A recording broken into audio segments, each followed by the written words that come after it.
E aí, pessoal, tudo bem com vocês? Aqui quem falou é o professor Luiz, e no vídeo de hoje a gente vai resolver uma questão da Faculdade Albert Einstein do ano de 2023 que fala pra gente o seguinte: em uma aula de eletricidade, o professor pede a um dos estudantes que faça o contato entre dois polos de uma pilha utilizando um clipe metálico de resistência elétrica desprezível, como mostrado na figura. Depois de alguns segundos, o estudante nota que a pilha ficou bastante quente, a ponto de não conseguir segurá-la com as suas mãos. Em seguida, o professor comenta que esse aquecimento é uma demonstração do efeito Joule, que nesse caso foi bastante intenso porque pela pilha circulou a maior corrente elétrica que pode atravessá-la, chamada de corrente elétrica de curto-circuito, uma vez que o clipe metálico, olha só, o que vai acontecer? A pilha é um gerador real, e o gerador real, a expressão dele é dada por U igual a epsilon menos R vezes I. A força eletromotriz vai depender das condições da pilha, de como ela foi criada e como é a composição dela. Não existe nenhum modo da gente aumentar essa força eletromotriz da pilha, tá bom?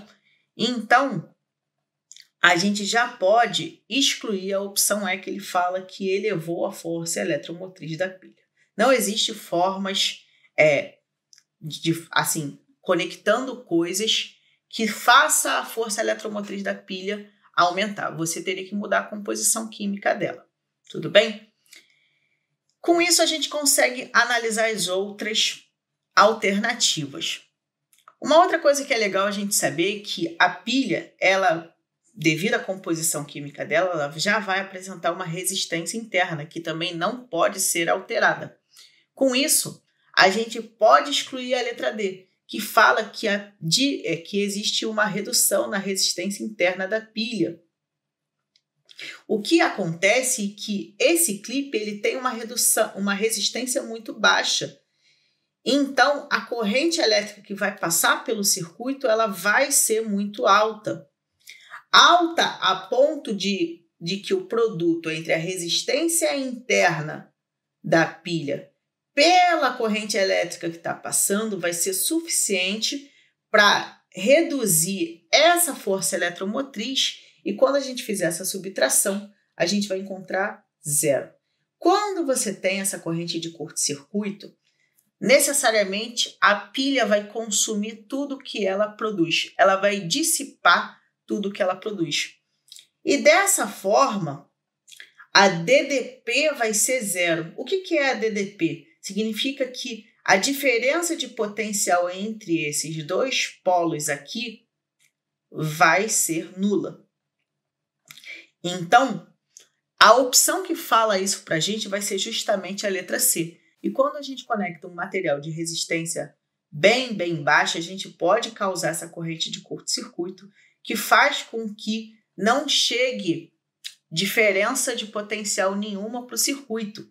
Ou seja, o valor desse potencial é o mesmo do valor desse potencial aqui. E aí a gente não vai ter nada para alimentar o circuito externo. Beleza? Sendo assim, essa opção C é o gabarito. Com essa corrente elétrica, a gente torna nula a diferença de potencial. Vamos analisar o porquê a letra A e a letra B estão equivocadas. A letra A fala para a gente que igualou a diferença de potencial entre os extremos.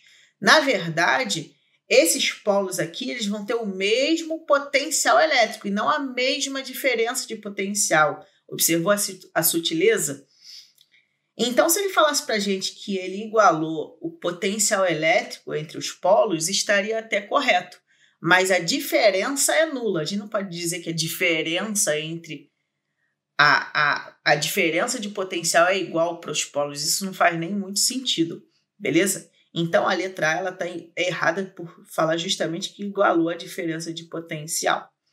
A letra B fala que inverteu a polaridade da pilha, transformando em receptor elétrico. Não fez sentido na minha cabeça, eu confesso para vocês. Não existe essa possibilidade, tá, de você ter um único sistema aqui e pelo fato de você jogar uma resistência zero, ou próxima a zero, você vai inverter a polaridade da pilha. Isso não vai acontecer, pelo menos não com uma resistência, né? Não pelo caso que ele citou, que é só colocar uma resistência bem próxima de zero. Você teria que ter outras formas de fazer isso, mas isso não vai vir ao caso dessa questão. Então, a letra B, ela é a mais estranha de todas e ela também está equivocada. Dessa forma, a gente vai ficar com gabarito na letra C e a gente vai ficando por aqui. Desejo uma ótima semana, bons estudos e até a próxima. Tchau, tchau!